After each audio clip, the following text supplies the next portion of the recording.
এইবার আমার কাছে একটা জিনিস ভীষণ ভালো লেগেছে, সেটা হচ্ছে গতবার মনে হয়েছিল যে আমাদেরকে স্পট দেওয়া হয়েছে, পুলিশের যে আবির্ভাব ছিল। হ্যাঁ, অবশ্যই আমাদের পুলিশের জায়গাটা থাকবে, কিন্তু যখন এফডিসির গেটের মাঝে আসি তখন মনে হয় যে এটা আমার নিজের বাড়ি, নিজের পরিবারের লোকের কাছে আসা। তো সেখানে আসলে নিজেকে খুব ফর্মাল মনে হয়।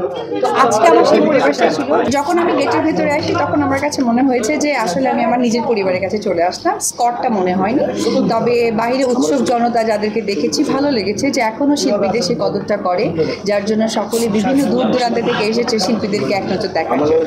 সেটা অন্যরকম লেগেছে। প্রথমেই ঢুকতেই যেটা বললাম যে আগের বার মনে হয়েছিল আমি স্কটে এসেছি, মনে হচ্ছে যে আমি কোনো হয়তো বা কী বলে পুলিশ স্টেশনে গেছি, বাট এইবার মনে হয়েছে যে আমি চলচ্চিত্রে এসেছি।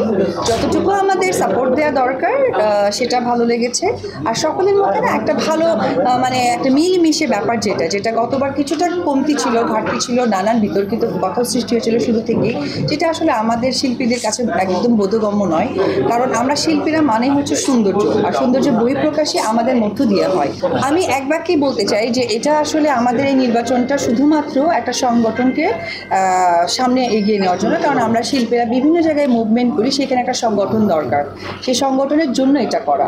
তার পেছনে যেটা আমাদের মূল লক্ষ্য সেটা হচ্ছে আমরা যেহেতু শিল্পী, কাজটাই আমাদের প্রাধান্য, যে কাজের জায়গাটা যেন অসম্ভব রকম শক্তভাবে তারা শক্তভাবে যেন মেনটেন করে এবং কাজেই যেন ফোকাস থাকে। এটাই আমার যারা যারা আসবেন আমার তাদের কাছে বলার থাকবে। সকলকে গুড উইশেস। এখানে হারজিত বলে কোনো কথা নেই, আমাদেরই পরিবারের মানুষ, হয়তো বা কেউ দায়িত্বে যাবে, কেউ দায়িত্বে থাকবে না, এটাই আসলে নির্বাচনের উত্তর হওয়া উচিত।